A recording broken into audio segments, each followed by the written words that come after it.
Hello everyone, welcome to the history class. Students, this is my third video on this theme 7 of class 11th, that is the changing cultural traditions, and we have discussed many topics in the previous videos. In this video, I'll be discussing about the aspirations of the women during the Renaissance period and about the Copernican revolution. So let's start the topic. Firstly, we'll discuss about the aspirations of the women. The new ideal of individuality and citizenship excluded women. Though the society was changing at that time, new ideologies were becoming popular in trend, but still it excluded the women section. Men from aristocratic families dominated public life and were the decision makers in their families. The public role of women was limited and they were looked upon as keepers of household. Means their duties, their lives were restricted to only at the domestic fronts. The position of women in the families of merchants, however, was somewhat different. Shopkeepers were very often assisted by their wives in running the shops. In families of merchants and bankers, wives looked after businesses when the male members were away on work. So, uh, according to the situations, different sections of the societies, the condition of females varied. Few women were intellectually very creative and sensitive about the importance of humanistic education. The Venetian Cassandra Fidel was one of the handful of women who questioned the idea that women were incapable of achieving the qualities of a humanistic scholar. She stood against this idea. Fidel was known for her proficiency in Greek and Latin. She was one of many Venetian women writers who criticized the Republic for creating a highly limited definition of freedom that favored the desires of men over those of women. Another important woman was the Magesia of Mantua, Isabella d'Este. She ruled the state while her husband was absent, and the court of Mantua, small state, was famed for its intellectual brilliance. Women's writings revealed their conviction that they should have economic power, property, and education to achieve an identity in a world dominated by men. So, we cannot say that the revolutionary changes that were occurring in the society at that time does not affected or does not have any impact on the women section. They were also uh, influenced by these ideas and they started raising question over the male dominance of the society. Now, next topic is debates within Christianity.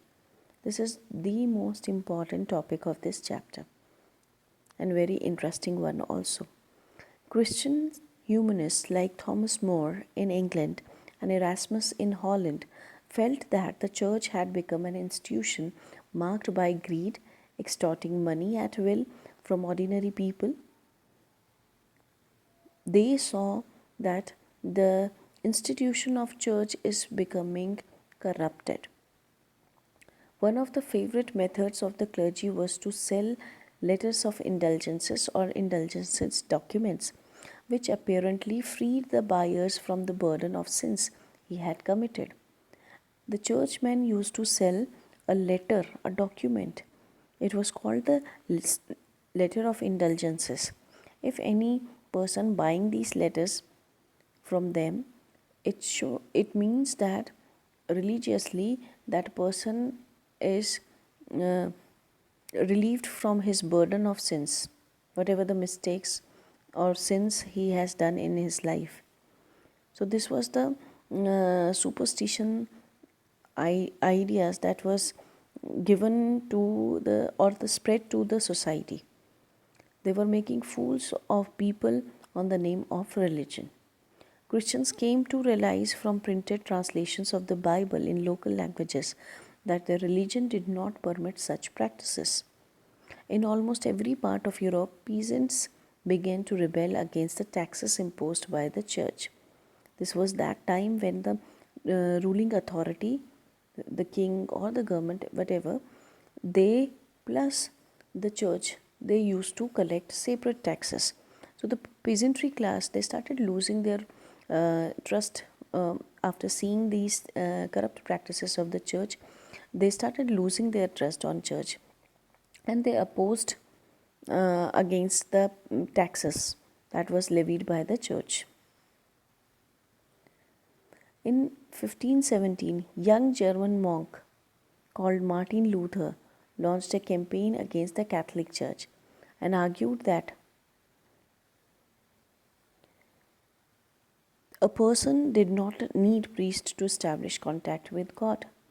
He asked his followers to have complete faith in God, for faith alone could guide them to the right life and entry into the heaven.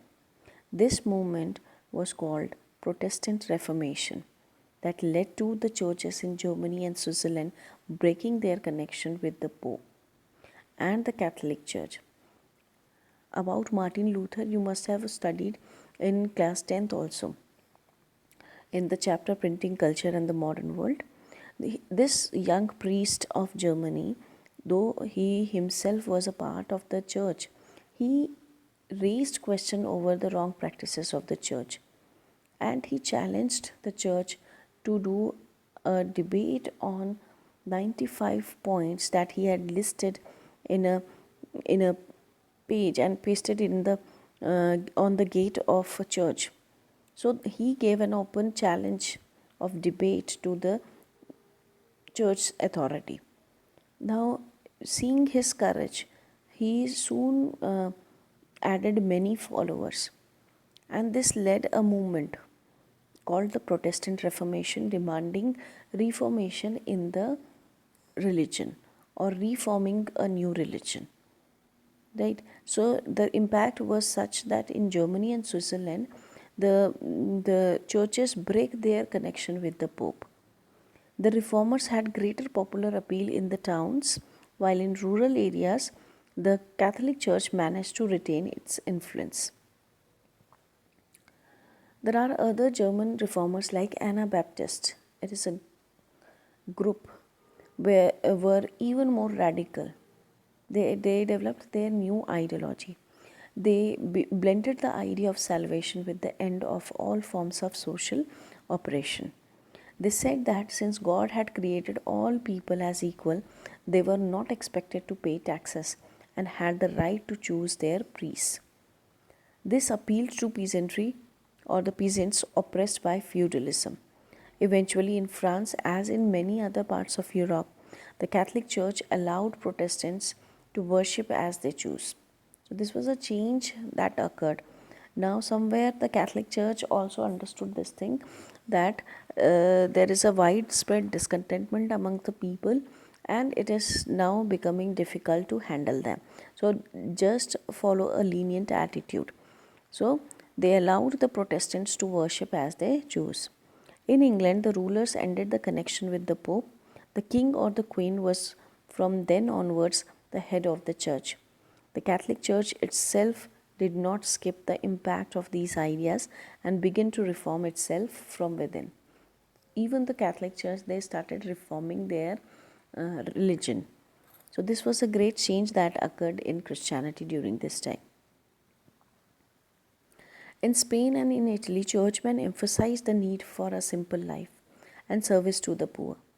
In Spain, Ignatius Loyola, in an attempt to combat Protestantism, set up the Society of Jesus in 1540.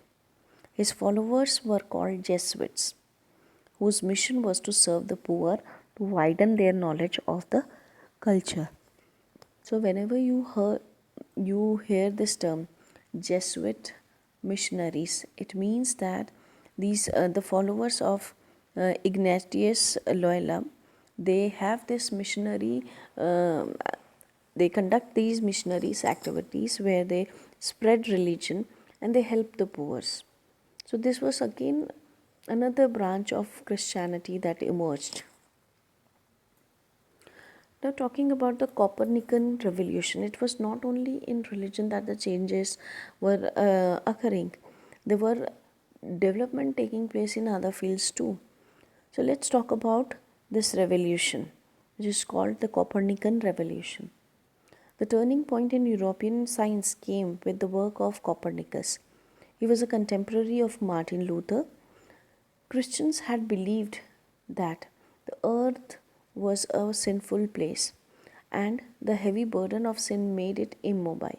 So, this was the fact that was established by the church. The earth stood at the center of the universe around which moved the celestial planets.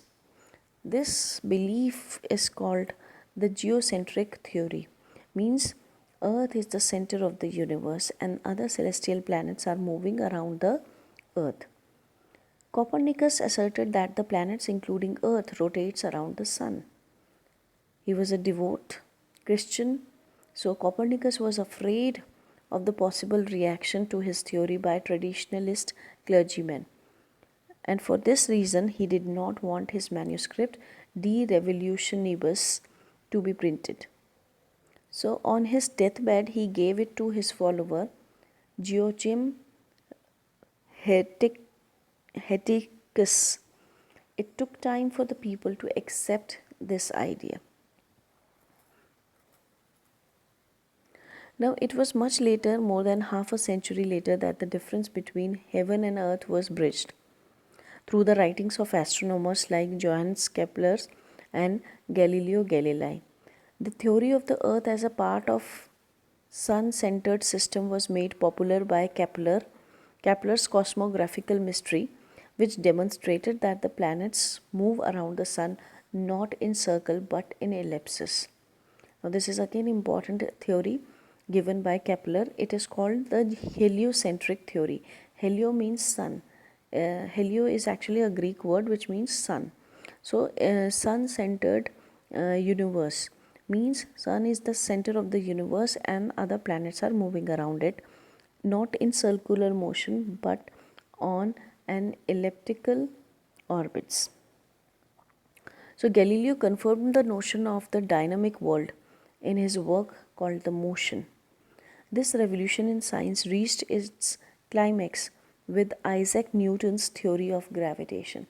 So, can you see these theories supporting each other, supporting each other's work,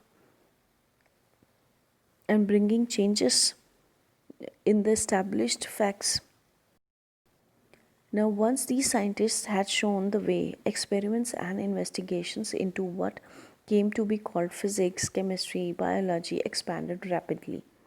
Historians were to label this new approach to the knowledge of men and nature as the scientific revolution. So, this was called the scientific revolution. The great changes were occurring in the field of science and new branches of science emerged during this time. Now, to conclude the chapter, was there a European Renaissance in the 14th century? Actually, the changes were occurring, or we can say the revivalism of the new culture was there in the 14th century. So, let's find out the answer. Scholars in earlier centuries had been familiar with the Greek and Roman culture, and religion continued to be a very important part of people's life earlier. To contrast the Renaissance as a period of dynamism and artistic creativity, the Middle Ages as a period of gloom and lack of development is an oversimplification. If we say that the previous centuries was a phase of no development, so it is incorrect to say that. There were developments taking place but at a very slow pace. The cultural changes in Europe at this time was not shaped only by the classical civilization of Rome and Greeks.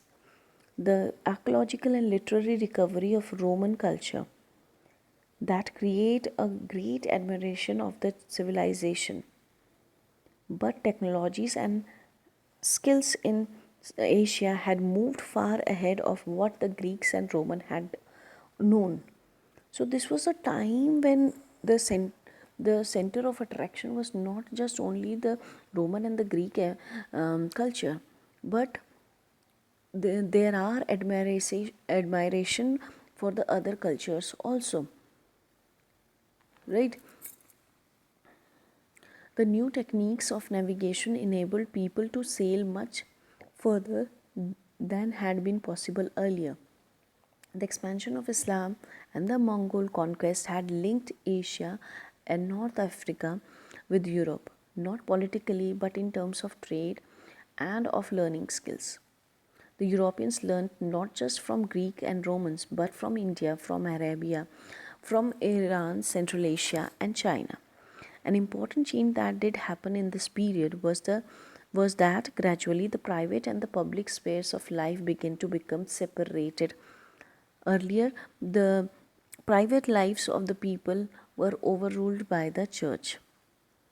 They used to direct people how to live life, but now the change was occurring, giving importance to individuality, individual thoughts, opinion, believing that individuals can have their own thinking and they can live the life as they want to.